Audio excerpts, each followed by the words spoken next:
It's Annalisa Burns with Pet Search and Rescue giving video feedback in the search for Annie. Here I wanted to go over the intersections that I marked and where I would put signs up. You have to follow local law and please be safe when you are posting signs. You want to wear bright colored clothes, follow all traffic signs, cross only at crosswalks, etc. So you can see here, this is a freeway off-ramp and a really busy intersection. You've got two lanes, a center lane that way, 2 lanes that way. So what I look for is I look for where things are being manicured and where signs will probably come down. And then I look for where things are more dilapidated. So you can see very clearly here. To the left is beautiful green manicured apartment complex. To the right is the city, this sort of right of way that's depleted, dilapidated. You can even see a pink sign here that's falling down. So over here in this area is probably a good place, a safe bet for posting a sign. Depending on how hard the ground is, you could maybe stake something out, or if this to the do not enter wrong way, you could tape something to the back. Always you want to make sure to remove your signs after you get Annie back. Alternatively, on the back of this, do not enter, maybe you could tape with duct tape a sign to the back of that. Wood telephone poles are great for nailing up a sign. I don't know if that's allowed in your area, but that would also be a possible location.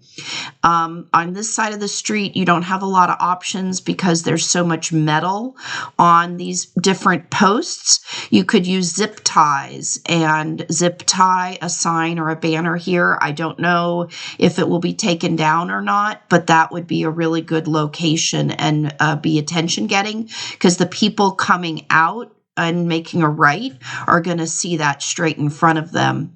This corner here will not have that many options because look how manicured it is. There is a telephone pole right there and you can see a corner of a sign, so that would be a possible location. Let's look at what other options you have at other intersections that I marked.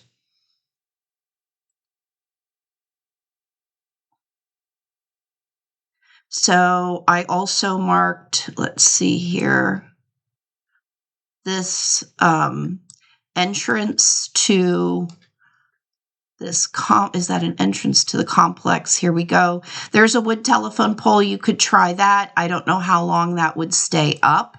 And there's a wood telephone pole here also.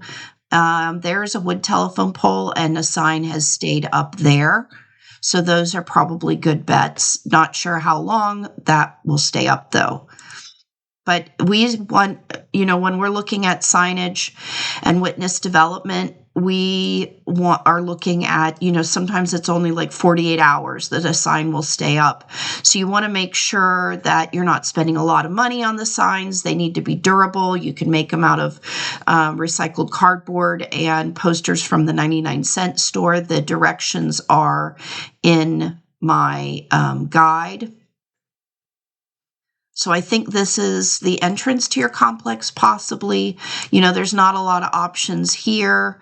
Everything's clean and manicured.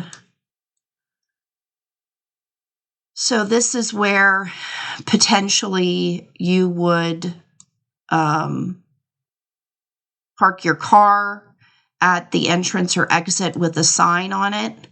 Possibly ask permission to stake out a sign in the grass, but this is, going to be one of those difficult locations. Now, this looks like a private residence, and this is where you could ask them, can I put a cardboard box with a sign on it, or maybe this telephone pole here you could navigate somehow. Let's move on. So over here, this intersection,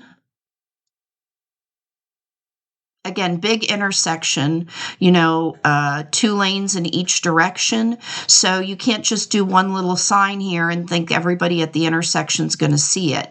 So wood telephone poles are good. That's really what you've got here. Now, this is great. So this looks like some sort of garage. And it'd be great if you could get permission to stake out a sign here on their private property, or even hang a banner on the side of their building. And again, wood telephone pole.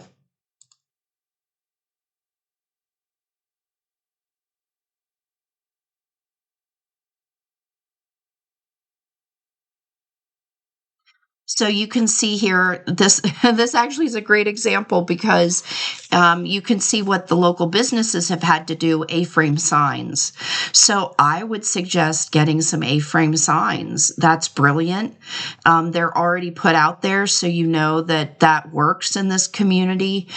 You can try to find some for sale on Facebook Marketplace.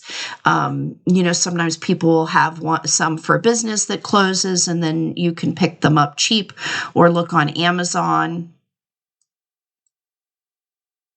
This is just a different angle of that building. So telephone poles on that side is going to be your best bet. Anything like this where there's like a detour sign and then something put over it, you can always put a sign on one side or the other and see how that goes. I like to make extra signs. That way, when some get taken down, because they will get taken down, you immediately can go and put some new ones up. Now, it looks like here is a drainage area. Yeah. So a lot of animals use this to hang out. They also use it for travel to go, between one area and another. So with it being locked, there's really no way you can search it that well. But you can keep an eye on it and just be aware that animals will use that for transportation. They can do above, or if they get down into the waterway, they can travel that way too. Let's do 1 or 2 more here so you get the idea. At this intersection, that's a super big one.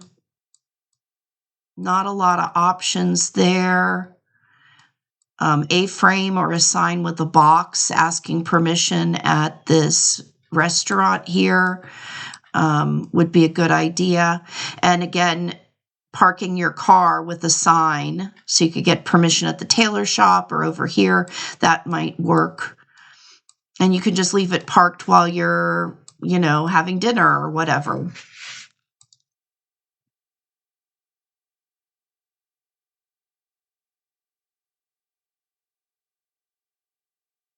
Okay, so, you can ask at the ARCO. Not sure they'll give you permission, or the AM, PM, whatever that is. But you can ask.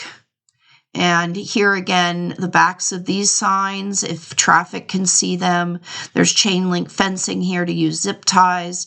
And this looks like it's dilapidated. So, posting a sign out there might work.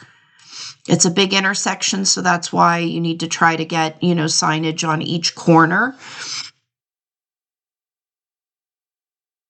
Now, one last word of advice here. I'm just going to take a look at this location here.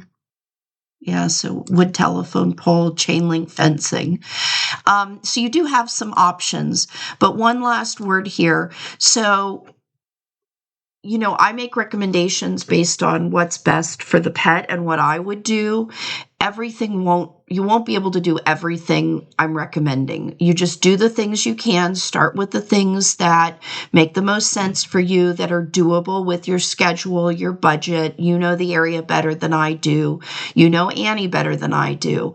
But I would recommend doing this witness development considering how busy the area is. This is also the basic area that I would recommend making sure that you have flyers at every single door. Okay, thank you.